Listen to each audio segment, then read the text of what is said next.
ہونا ہے جیسے توڑ کے پھینک دیا، جب چاہا توڑ دیا، جب چاہا اسے جوڑ دیا۔ کھلونا تو جڑ جاتا ہے، ٹوٹا دل موت تک نہیں جڑتا۔ تو میرے نبی کی خوبصورت صفت زبان کا بول میٹھا۔ وہ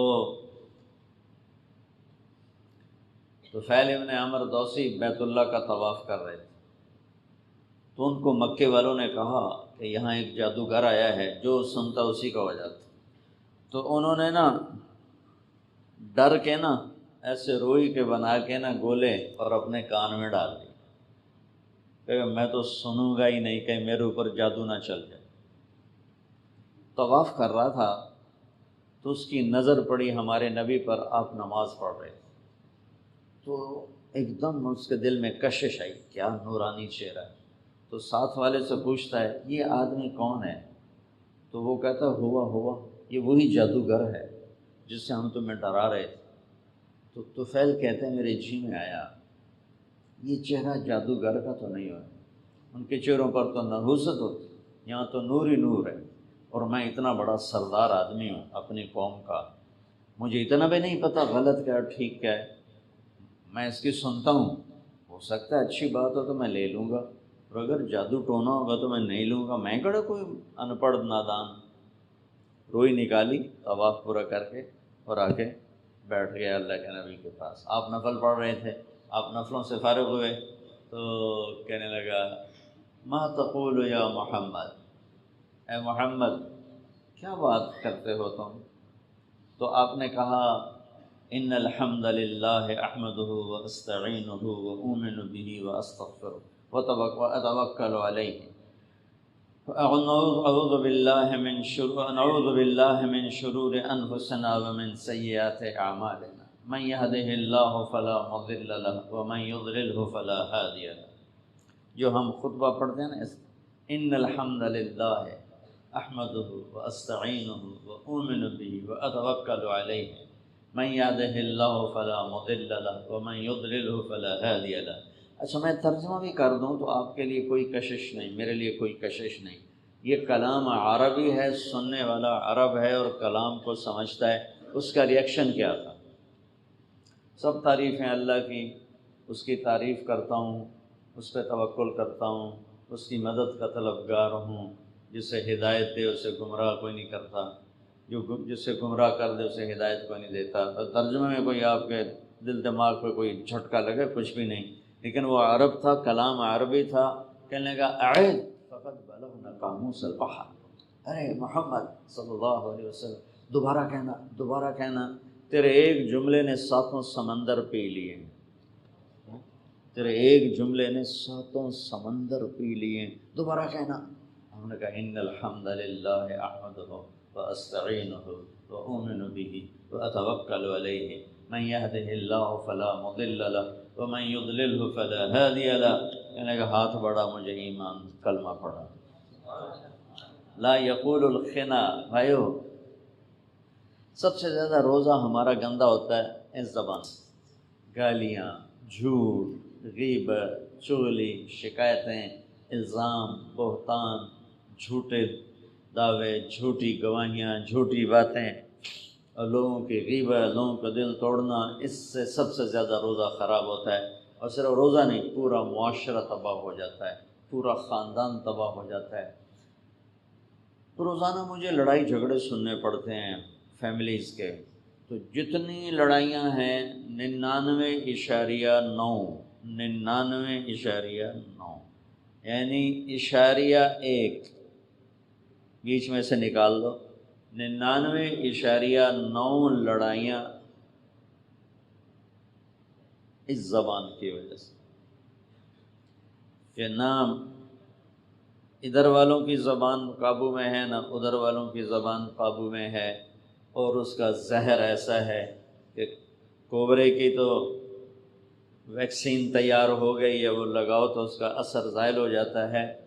یہ جو اندر کوبرا بیٹھا نا، کالا ناگ، اس کا زہر جس کے اندر اتر جائے اس کے لیے آج تک کوئی ویکسین نہیں تیار۔ تو میرے نبی کی کیا خوبصورت بات اللہ نے ہزاروں سال پہلے بتائی، لا یقول الخنا، وہ کبھی ایسا نہیں بولیں گے جس سے کسی کے دل کو دکھ پہنچے۔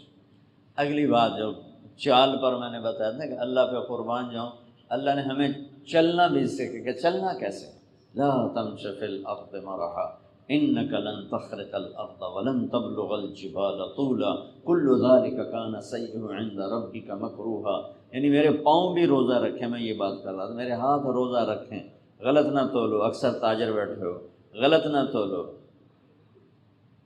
محکموں والے غلط فائل پہ سائن نہ کرو، رشوت دو نہیں، رشوت لو نہیں، ہاتھ کا روزہ، پاؤں کا روزہ وہ بتا رہا تھا، تکبر کی چال نہ چلو۔ اب سنو اپنے نبی کی تعریف سنو، سبحان اللہ۔ ہم خشک لکڑیوں پر چلیں، کتنا بھی احتیاط سے چلیں تو نیچے سے کوئی آواز آئے گی کہ نہیں آئے گی؟ کڑکڑ کڑکڑ کڑکڑ آواز آئے گی نہیں آئے گی؟ میرا اللہ کہہ رہا ہے کہ ایک ایسا نبی بھیج رہا ہوں جو عاجزی تواضع کا ایسا نمونہ ہو، بلندی کا ایسا نمونہ ہوگا کہ قاب قوسین او ادنیٰ، کہ آسمان بھی سکڑ جائیں گے، عرش بھی سکڑ جائے گا، اور حبیب اور محبوب آپنے سامنے ہو جائیں گے، مقام ایسا ہوگا، اور زمین پر وہ اتنا عاجز ہوگا کہ لو یمشی علی القصب الیابس لم یسمع من تحت قدمیہ من سکینتہ، وہ خشک لکڑیوں پر بھی چلے گا تو اتنی عاجزی سے چلے گا کہ لکڑیوں کی آواز نہیں آئے گی۔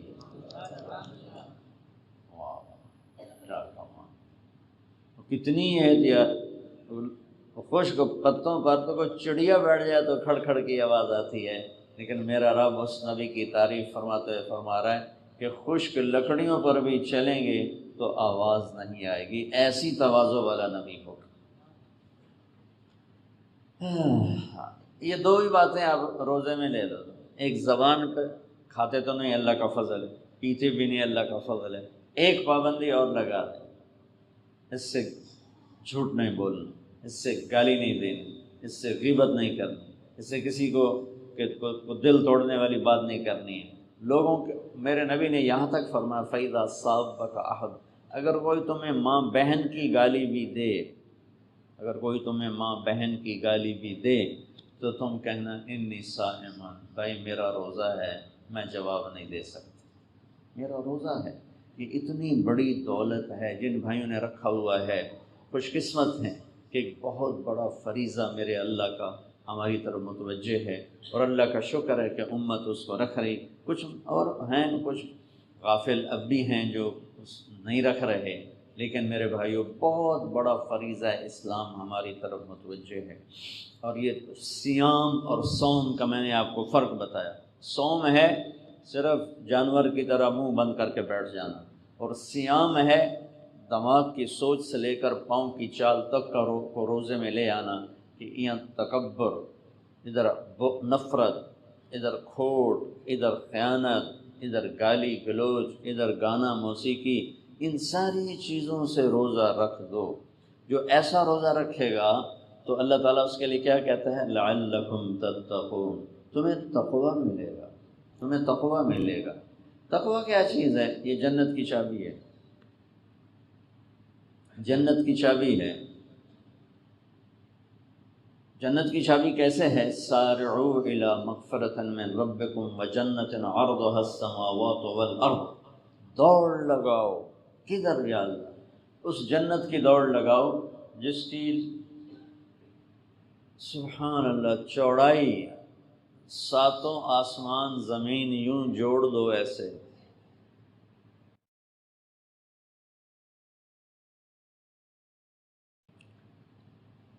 جہاں جا کر یہ ختم ہو، لمبا ہوتا ہے، عرض چھوٹا ہوتا ہے، تو اللہ تعالیٰ کہہ رہا ہے طول میں تو ان کی دساں تو سمجھ نہیں آونا، میں تمہیں وہ جنت کی چوڑائی بنتی ہے۔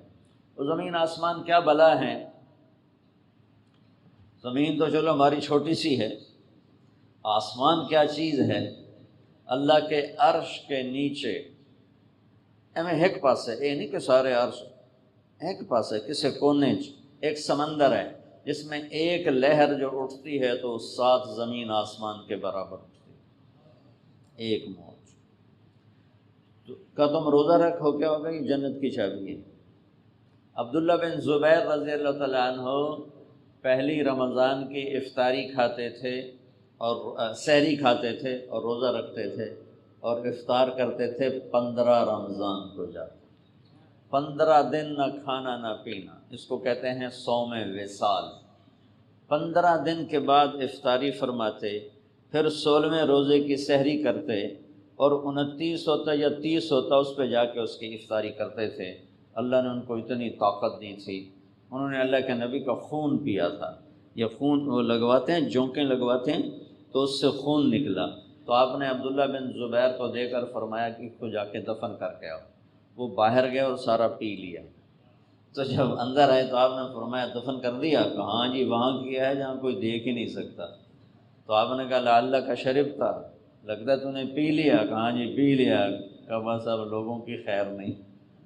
مطلب ایک دفعہ نا عرب کے بہادروں کا تذکرہ ہو رہا تھا، بھائی کون کون بڑا بہادر ہے، تو لوگ نام لے رہے تھے، عمرو بن مادی کرب، مقداد بن اسود، قیس بن مکشوف اور طلحہ بن خویلد اور زبیر بن عوام، اس طرح بات چل رہی تھی۔ تو کسی نے کہا تم عبداللہ بن زبیر کا نام ہی نہیں لے رہے ہو؟ تو کہنے والوں نے کہا ہم انسانوں کی بات کر رہے ہیں، جنات کے نہیں، وہ تو انسان ہے، وہ تو جن ہے، وہ تو جن ہے، اس کی ہم بات نہیں کر رہے۔ سبحان اللہ۔ تو وہ مدینے سے روزہ رکھ کے چلتے تھے اور 8ویں دن مکے میں آ کے افطار کرتے تھے، راستے کی گرمی اور دھوپ اور پیاس کو برداشت کرتے کرتے۔ یہ عام انسان نہیں کر سکتا، نہ ہی کوئی اور ان کے علاوہ کرتا تھا۔ یہ کیسے کرتے تھے؟ نبی کا خون اندر گیا تھا اور ان کی نورانیت بھی گئی اور اس کی روحانیت بھی گئی اور اس کی طاقت بھی گئی۔ تو وہ 15 دن کے بعد رمضان، ان کی صرف 2 سحریاں 2 افطاریاں ہوتی تھیں پورے رمضان۔ ہم تو افطاری میں کھا کھا کے اپنی مت مار دیتے، اور رمضان کے علاوہ تھوڑا کھاتے ہیں، رمضان میں زیادہ کھاتے ہیں۔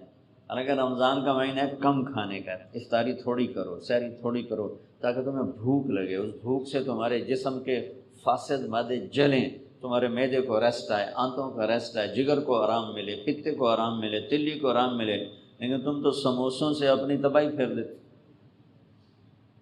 چلو سموسے والوں کی بھی تو اللہ نے روزی لگانی ہے۔ تو میرے بھائیو، ایک اللہ کا بہت بڑا فریضہ ہماری طرف متوجہ ہے اور وہ روزہ ہے۔ اس کو میرے نبی رجب کا چاند دیکھ کر کہتے اللہم بارک لنا فی رجب و شعبان وبلغنا رمضان۔ یا اللہ ہمارے رجب میں برکت دے، ہمارے شعبان میں برکت دے اور ہمیں رمضان کا مہینہ نصیب فرما۔ اور جب آپ رمضان آ جاتا تھا تو آپ کی ساری عبادات بدل جاتی تھی۔ ایک دفعہ رمضان سے پہلے آپ کھڑے ہوئے، آپ نے کہا ماذا یستقبلکم وماذا تستقبلون، یہ سامنے کون آ رہا ہے؟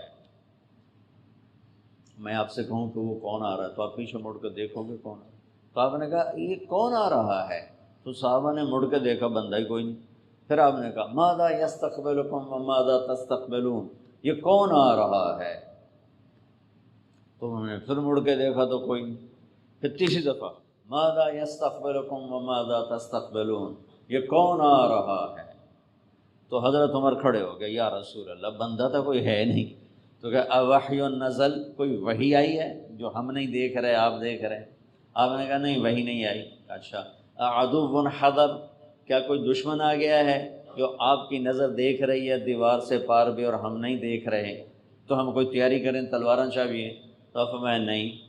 کہا یا رسول اللہ پھر کون آ رہا ہے؟ تو سنو، آپ نے کہا رمضان آ رہا ہے، رمضان آ رہا ہے۔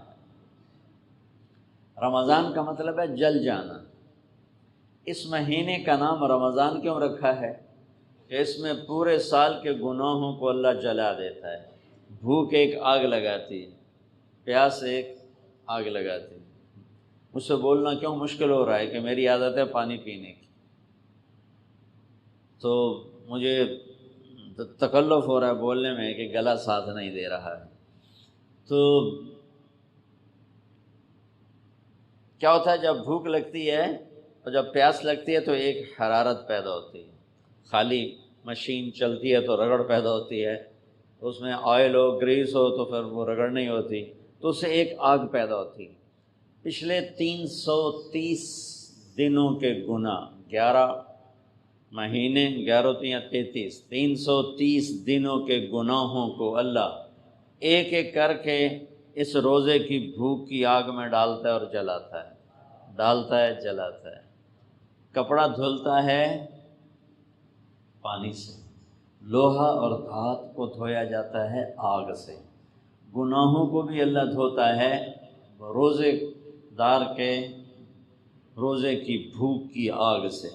تو روزانہ یوں بھٹی میں گناہ جاتے ہیں اور یہ صاف ہوتا ہے، جاتے ہیں 29ویں روزے یا 30ویں روزے اللہ اس کو ایسے کر دیتا ہے جیسے ماں کے پیٹ سے نکلا۔ جیسے اب یہ راڈ پرانا سا ہے تو کلی بھی کروا لے، تو اس کی کوئی کلی کروا لے تو وہ ایک دم چمکدار ہو جاتا ہے۔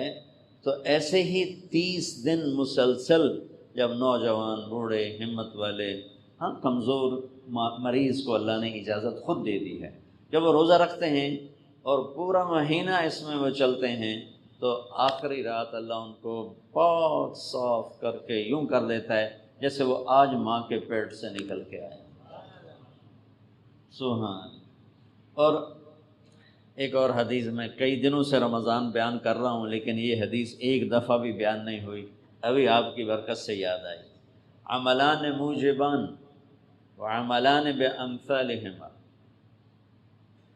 وعمل الى 10 امثالها و700 ضعف وعمل لا يعلم ثواب عاملہ الا اللہ۔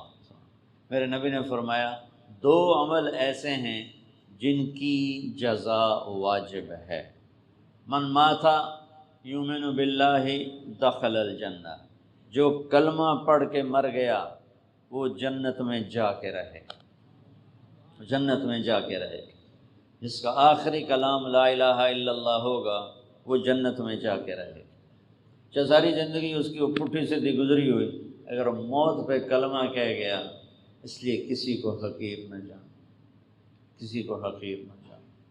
میں جواد وسیم صاحب بڑے اداکار تھے، اب تو تبلیغ میں لگ گئے، کہنے لگے ہمارا ایک ساتھی اداکار تھا، ہر عیب اس میں تھا، ہر گندگی میں بھری ہوئی اس کی زندگی تھی، اور اس کو سٹیج پر ہارٹ اٹیک ہوا، کوئی نماز پڑھتے ہوئے نہیں، کوئی روزہ رکھتے ہوئے نہیں، سٹیج پر ہارٹ اٹیک ہوا۔ ہم اس کو اٹھا کے پیچھے لائے تو وہ زور زور سے کلمے پڑھ رہا تھا، اور کلمہ پڑھتے پڑھتے جان نکل گئی۔ ساری زندگی شراب، فحاشی، بدکاری، جوا، سٹیج، ہر گندگی ہے، اور مرتے ہوئے لا الہ الا اللہ۔ اور میرے نبی کا فرمان ہے جس کا پہلا کلام لا الہ الا اللہ ہو اور آخری کلام لا الہ الا اللہ ہو، پھر وہ 1000 سال بھی زندہ رہے تو جنت میں گیا۔ کسی کو حقیر نہ جانو، کسی کو حقیر نہ جانو، کسی کو حقیر نہ جانو۔ ابو زرع ایک بہت بڑے محدث ہیں، تو ان کا انتقال ہو رہا تھا، وہ بے ہوش تھے، تو اب قریب محدثین بیٹھے تھے، اور وہ ہوش میں ہوتے تو کہتے جی کل لا الہ الا اللہ، وہ تو بے ہوش پڑے ہوئے۔ اب سب کی تمنا ہے کہ اتنا بڑا وہ ایسے امام تھے حدیث کے، وہ فرماتے تھے مجھے 1,00,000 حدیث اس طرح یاد ہے جیسے تمہیں قل ہو واللہ یاد۔ 1,00,000 حدیث مجھے ایسے یاد ہے جیسے تمہیں قل ہو واللہ یاد۔ تو ان کے ساتھ بیٹھے تھے منذر بن شاذان اور